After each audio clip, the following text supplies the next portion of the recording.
Ambassador Fabian, we discussed in the last podcast about the tension between India and China. Can you tell us what has happened since then?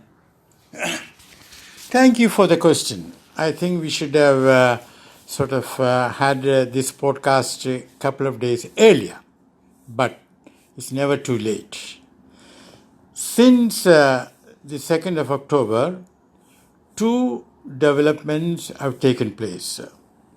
One is the Quad meeting in Tokyo, that is Quadrilateral Security Dialogue, involving United States, Japan, Australia and India.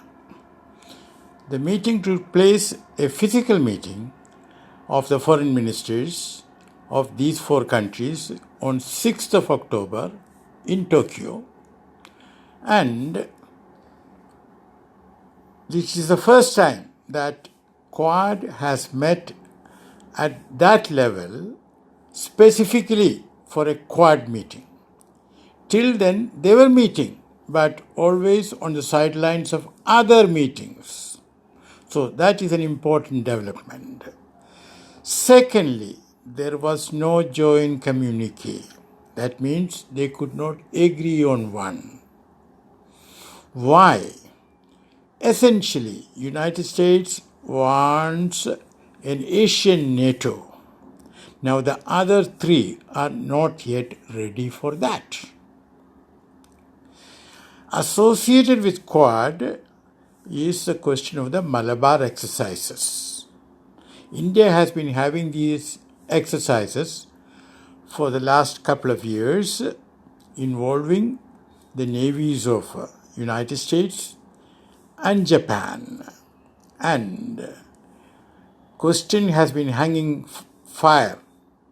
Will India invite Australia?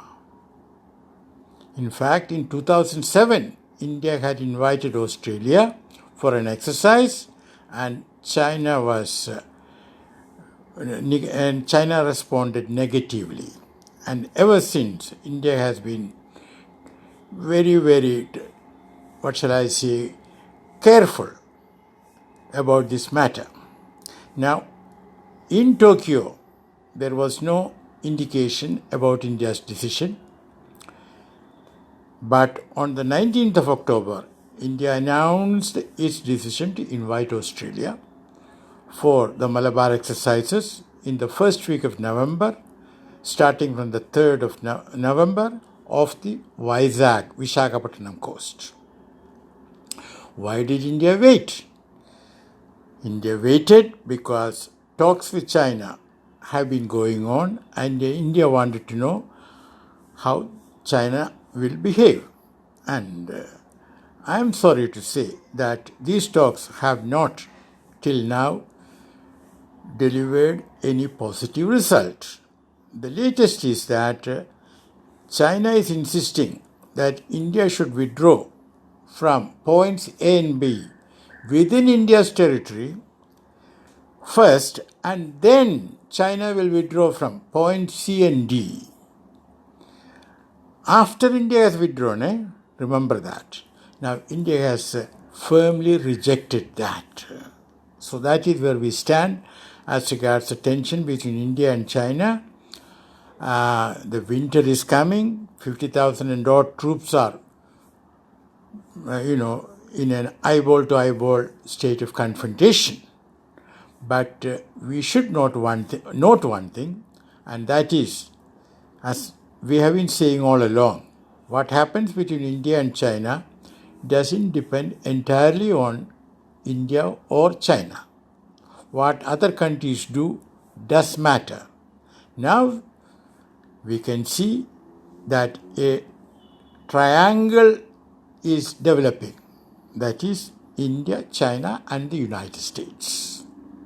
Because there was this important 2+2 meeting in Delhi, as we have mentioned, where India signed BECA, that is Basic Exchange and Cooperation Agreement, with the United States, which will give India important what is called geospatial intelligence, and much more.